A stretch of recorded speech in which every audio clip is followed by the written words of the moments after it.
You want to know what makes a man stop in his tracks. It's not chasing him. It's not proving yourself. It's not showing him how much you care. It's when you take a step back, when you detach, when you choose your peace over his presence. That's when he realizes he's no longer in control. And trust me, that changes everything. You see, the thing about detachment is, it's not about pretending you don't care. It's not about coldness or playing some manipulative game. It's about shifting your focus back to you. Most people think that if they just keep giving, keep showing up, keep proving how loyal and committed they are, eventually the other person will see their worth. But the truth, the more you try to convince someone of your value, the more they start to take it for granted. It's human nature. When something's always right there, always available, we stop being curious about it. But the moment you pull back, the moment you stop making them the center of your world, something changes. And here's why: curiosity is one of the most powerful forces in attraction. Think about it. When you first meet someone, the mystery of who they are pulls you in. You want to know their story, their thoughts, their feelings. But over time, when everything about you is on display, when there's no space, no mystery left, they stop leaning in. Detachment puts that mystery back on the table. It's not about withholding love. It's about giving love in a way that doesn't cost you your identity. You can care about someone deeply and still not center your entire emotional state around them. You can love them and still have a life, still have passions, still have a vision for yourself that doesn't depend on their approval. That's what catches their attention, not the constant, I'm here, I'm here, I'm here, but the quiet, unshakable confidence that says, I'm here because I choose to be, not because I need to be. And when a man feels that, when he senses that your world doesn't collapse without him, it shifts the balance. Suddenly, he's not the prize being pursued, you are. That intrigue, that curiosity, it starts pulling him toward you instead of the other way around. He starts wondering, what's she thinking? What's she doing? Who's she becoming? That wondering is what makes him lean in closer, not the endless reassurance you think he needs. And here's the thing: detachment doesn't mean you slam the door. It doesn't mean you cut him off, give him the silent treatment, or punish him. It's subtle. It's in the way you stop over-explaining yourself. It's in the way you stop rearranging your entire schedule to fit his. It's in the way you don't chase after every unanswered text or call. It's in the way you carry yourself. Calm, steady, focused on your own life. That quiet shift, it's powerful. It makes him realize you're not hanging on every word he says. You're not waiting by the phone. You're not living your life in reaction to him. And that's when he starts to notice what's missing. The constant attention, the predictable comfort, the assurance that you'll always be there. When that disappears, he's reminded that you're not a permanent fixture in his life unless he actively chooses to keep you there. This is where most people make a mistake. They think detachment is about creating distance to punish someone. No. True detachment is done from a place of self-respect, not spite. You're not pulling back to make him chase you. You're pulling back because you've realized your energy is too precious to be poured into someone who doesn't meet you halfway. And whether he responds by stepping up or stepping away, you still win. Because either way, you're no longer giving your all to someone who's not giving theirs. The beauty of detachment is that it's not loud, it's not dramatic, it's not even obvious at first, but it's felt. It's felt in your energy, your choices, your boundaries. And when a man feels that shift, when he realizes you've stopped trying to prove yourself, he starts to see you in a way he hasn't before. As someone whose presence is valuable, whose attention is earned, and whose heart is a privilege, not a given. And that's when the game changes. When you think about what draws people in, especially in relationships, it's not just looks, it's not just charm, and it's definitely not just words. It's presence. And presence is built on emotional control. See, emotional self-control doesn't mean you don't feel deeply. It means you know how to handle those feelings without letting them take the wheel. It's not about shutting yourself down. It's about knowing when to speak, when to act, and when to simply let silence do the talking. Here's the truth. Anyone can be loving and patient when things are going well. The real test of strength is how you show up when things don't go your way. When a man sees you navigate conflict without falling apart, without screaming or chasing or begging for validation, that's when he starts paying attention on a whole new level. Because it shows him you're not just reacting to life, you're leading it. Emotional self-control is magnetic because it communicates something without you having to say a word. I know who I am, and I know how to handle myself. That kind of energy is rare. Most people let their emotions run the show. They say things they don't mean, they overreact, they give away their power in heated moments. But when you can stand in the middle of a storm and not lose yourself, you stand out. You become someone he can't easily rattle, can't easily predict, and can't easily forget. And let's be honest, in relationships, moments of tension are inevitable. There will be misunderstandings, differences, and times when your expectations aren't met. But when you respond with grace instead of desperation, you create a dynamic where he actually respects you more. He starts to realize that your attention, your love, your trust, those are not things he can take lightly, because you're not the type to hand them out recklessly. It's not about being emotionless. It's about not letting temporary feelings make permanent decisions. You might feel hurt, disappointed, even angry, but instead of lashing out or clinging harder, you give yourself the space to breathe. You think before you respond. You let your actions reflect your values, not just your moods. And that's powerful because it keeps you in control of the one thing you can always control: yourself. There's also another side to this. When you have emotional self-control, you don't need someone else to constantly manage your feelings for you. You're not putting the weight of your happiness on their shoulders. And that makes you more attractive because you're not a responsibility, you're a choice. You're with them because you want to be, not because you're emotionally dependent on them. That's the difference between love that's empowering and love that's exhausting. And believe me, a man notices the difference. He notices when you can have a disagreement without making it a war. He notices when you can listen without interrupting, when you can let him have his space without chasing after him to fix things instantly. He notices that your peace isn't something he can easily shake, and that makes him respect it more. Respect creates attraction, and attraction keeps connection alive. So when you hear emotional self-control, don't think cold or detached from feelings. Think of it as knowing your worth so deeply that you refuse to hand your emotional stability over to someone else. You can love with your whole heart, but still keep your peace. You can care about someone's actions without letting them dictate your mood.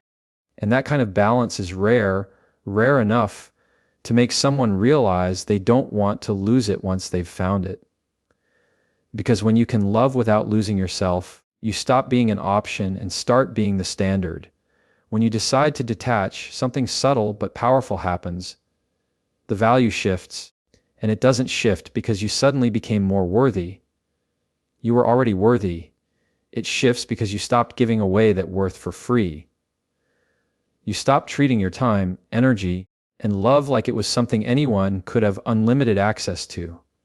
You pulled it back, not in anger, but in recognition of what it's truly worth.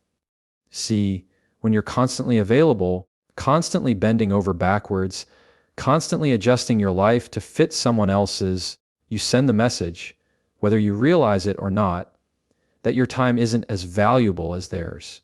And people respond to that. They start assuming you'll always be there. They start thinking they don't have to show up fully because you'll make up the difference. But when you detach, when you stop overextending, you disrupt that pattern. You remind them and yourself that your time, your energy, your presence are limited and precious. It's not about playing hard to get. It's about being hard to earn. And there's a difference. Hard to get is about games. Hard to earn is about standards. When a man sees that you don't automatically give all of yourself without seeing effort from his side, he starts to value that connection differently. Because now he's not just receiving, he's investing. And when someone invests, they care more about what they have. Here's what most people don't realize. Value isn't set by how much you give, it's set by how much you require in return. When you detach, you stop over delivering to prove you're worthy, and instead, you give based on what's matched. That changes the dynamic instantly. Suddenly, he's not the one holding all the cards. You're no longer the one seeking approval. He's the one seeking your time, your attention, your commitment.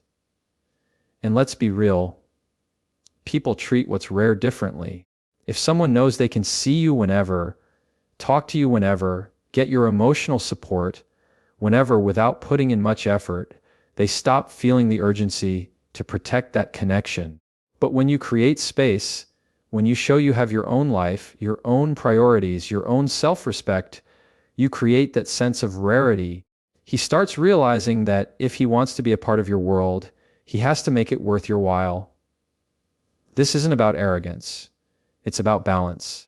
Relationships thrive when both people bring something valuable to the table, not when one person gives endlessly while the other coasts.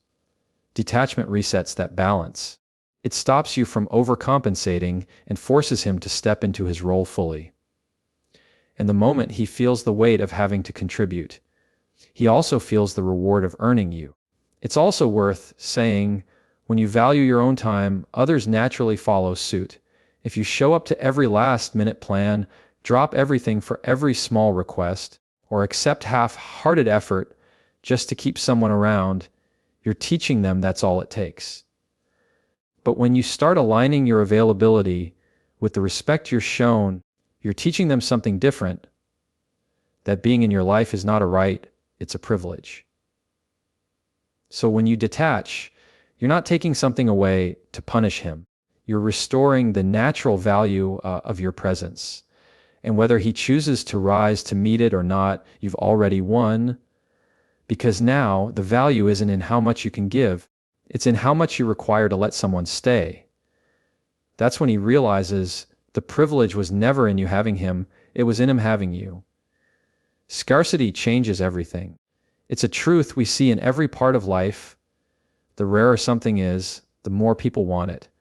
You can take two identical items, but if one is available everywhere and the other is hard to find, the one that's harder to get instantly feels more valuable.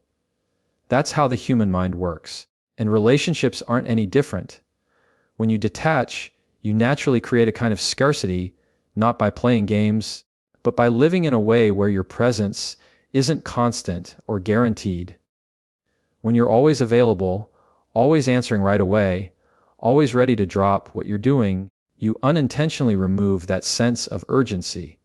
There's no pressure to prioritize you because you've shown you'll always be there. But when you step back, when you invest less of your time and energy without matching effort from the other side, something shifts. Suddenly, the moments you share become more meaningful because they're not constant. They're not something he can just assume will always be waiting for him. Scarcity works because it triggers appreciation. Think about how you treat something you know you could lose. You handle it differently, with more care, more attention, more gratitude. When your presence isn't something he can take for granted, he starts noticing the little things. Your laughter, your voice, your perspective, the way you make him feel. Those details that used to fade into the background suddenly stand out because they're not on display 24/7. And here's where it gets powerful. Scarcity doesn't just make someone appreciate you more, it makes them work for you more. If they know your time is valuable, they'll put in more effort to be a part of it. If they know your energy isn't something you give lightly, they'll think twice before wasting it. Detachment sends the quiet message that if they want your love, they have to show up for it. That's not manipulation, that's just healthy reciprocity. Of course, scarcity only works when it's genuine. This isn't about disappearing to get a reaction. It's about actually living your life in a way that's full, so you're not constantly available. It's about having priorities, passions, and commitments that exist outside of the relationship. When you have a life that's already rich and fulfilling, you don't have to create scarcity. It's a natural result of you protecting your energy and choosing where it goes. And men, especially, feel this shift. They're wired to value what they have to earn. If everything is handed to them without any real investment, they lose the motivation to keep it. But if they feel there's a chance they could lose something truly valuable, it sparks a different level of effort. They start planning more, showing up more, paying closer attention. They want to secure what feels rare, and that's exactly what your detachment creates. This is why people often realize someone's worth only after they've stepped back. It's not that the worth suddenly appeared. It was always there. It's just that constant access hit it. By creating space, you give them the opportunity to see what life feels like without you always there, and if they care, they'll close that gap themselves. Scarcity isn't about withholding love. It's about making sure the love you give is seen, valued, and matched. And when that happens, the connection that forms isn't just stronger. It's built on real appreciation, not on habit. Because when something feels rare, it's not just wanted, it's protected. Sometimes the most powerful statements you make aren't made with words at all. You can tell someone what your standards are over and over, but nothing speaks louder than how you carry yourself. Detachment is one of those silent statements. It's you saying, this is what I expect, this is what I accept, and this is what I won't tolerate, without having to repeat it every day. And the beauty of it is, people tend to believe your actions far more than they believe your promises or warnings. When you detach, you set the tone for how you expect to be treated. Not through demands, not through ultimatums, but through the boundaries you uphold in your daily life. If someone is inconsistent, you don't argue with them about it. You simply stop giving them the same access to you. If they don't show up for you in the way you deserve, you stop showing up for them in the same way. That quiet shift tells them everything they need to know. It's not loud, it's not dramatic, but it's firm. And this is important. People notice changes in your behavior far more than changes in your words. You can tell a man 100 times that you value respect and consistency, but if you keep staying when he's disrespectful or inconsistent, you're teaching him that those words don't carry weight. But if you remove yourself, if you redirect your energy elsewhere, you're showing him that you mean what you say. That's when the message lands. The power in this is that it removes all the extra noise. You're not trying to convince anyone to treat you better. You're not explaining yourself over and over. You're simply living in a way that aligns with your standards, and the people who respect that will adjust. The ones who don't won't. Either way, you're no longer stuck in the exhausting cycle of trying to pull someone up to your level. The truth is, when you set a standard without words, it forces the other person to step back and evaluate how much they're willing to meet it. And in that space, you learn everything you need to know. If they rise to it, great. If they don't, you've already positioned yourself to walk away without losing your sense of self. That's why detachment is so powerful, because it protects your peace while still leaving room for the right person to step in and meet you where you are. And here's something most people overlook: when you lead with action instead of constant verbal reminders, you actually gain more respect. It's human nature. We tend to value the people who quietly live out their principles more than the ones who talk about them endlessly. It's not that communication isn't important, it is. But when it comes to respect, consistency in your actions builds more credibility than any conversation ever could. This is why detachment isn't about punishing someone or creating distance for the sake of it. It's about showing, not telling. It's about letting your life and your choices do the talking for you. And when you live that way, the right people will recognize the value in it.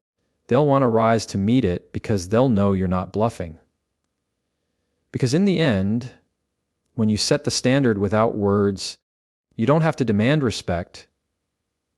It's given to you naturally. Men don't respect what's handed to them without effort. It's just how people work.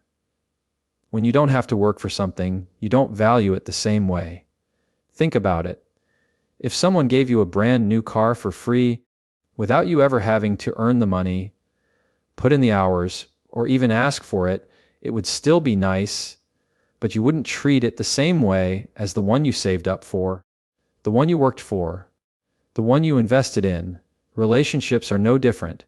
When love, effort, and attention come without any requirement for reciprocity, they lose their weight. This is why detachment is so powerful. It stops that imbalance before it eats away at the relationship. When you pull back from over-giving, you create space for him to actually show up. You're no longer filling in all the gaps, no longer doing the work for both people. And when you stop, he's left with a choice: step up or step out. If he cares, if he values you, that's when you'll see him start to put in the effort. And here's the thing: effort isn't just about big, grand gestures. It's in the consistency, the follow-through, the small things that show he's paying attention and actually investing. The moment you stop making it easy for someone to coast, you find out very quickly who's willing to match your energy. That's why so many people are afraid to detach, because it forces clarity. You can't keep pretending someone is giving more than they are when you step back and see what they do without your constant push. But that clarity is exactly what protects you from wasting years on someone who will never meet you halfway. And when a man does step up, when he earns your trust, your time, and your love, it changes the way he sees you. You're no longer just someone he's with. You're someone he's invested in. Investment creates attachment. Attachment creates care, and care creates the kind of respect that makes someone think twice before taking you for granted. That respect comes from knowing you don't hand yourself over easily. It's also worth remembering that you're not doing this to play games or to manipulate someone into chasing you. You're doing it because you understand the value of your presence.